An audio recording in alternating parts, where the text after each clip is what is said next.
మృత్యుంజయుడై తిరిగి లేచాడు కాబట్టే మన ఆరాధనకు అర్హుడయ్యాడు. మన ఆరాధనకు యోగ్యుడయ్యాడు. నిత్యము ఆయన్ని స్తుతించగల దేవుడయ్యాడు.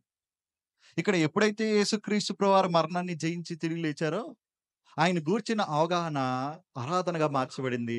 అందుకని ఆయన పాదాల మీద పడి ఆయనకు మొక్కారు. ఆయన్ని ఆరాధించారు. దేవునికి మహిమ కలుగును గాక. హల్లెలూయా! 3:30 సంవత్సరాల్లో కలిసి సువార్త చేసిన శిష్యులు ఏ ఒక్కరు కూడా ఏ సందర్భంలో కూడా ఆయన పాదాల మీద పడలేదు. ఆయన ఆరాధించినట్లుగా లేదు.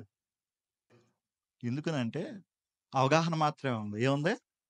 అవగాహన మాత్రమే ఉంది. కొంతమంది ఆదికాండం నుంచి ప్రకటన గ్రంథం వరకు రిఫరెన్స్ తీయండి నేను చెప్పేత్తానంటారు. మైకిత్తే మాట్లాడతారు. చక్కగా పాట పాడతారు. ఇదంతా అవగాహన. క్రీస్తుని గూర్చిన అవగాహన. ఈ అవగాహన ఏమవ్వాలి? ఆరాధనగా మార్చబడాలి. దేనికి మహిమ కలుగును గాక. నీకు క్రీస్తుని గూర్చిన అవగాహన ఎలా మార్చబడాలండి? ఆరాధనగా మార్చబడాలి. నువ్వు అవగాహన కలిగి ఉన్నావో, ఆ క్రీస్తుని ఆరాధిస్తున్నావో, ఈ దినాన్న ఈ సమయాన్ని నువ్వు ప్రశ్నించుకోవాలి. పరిశీలన చేసుకోవాలి.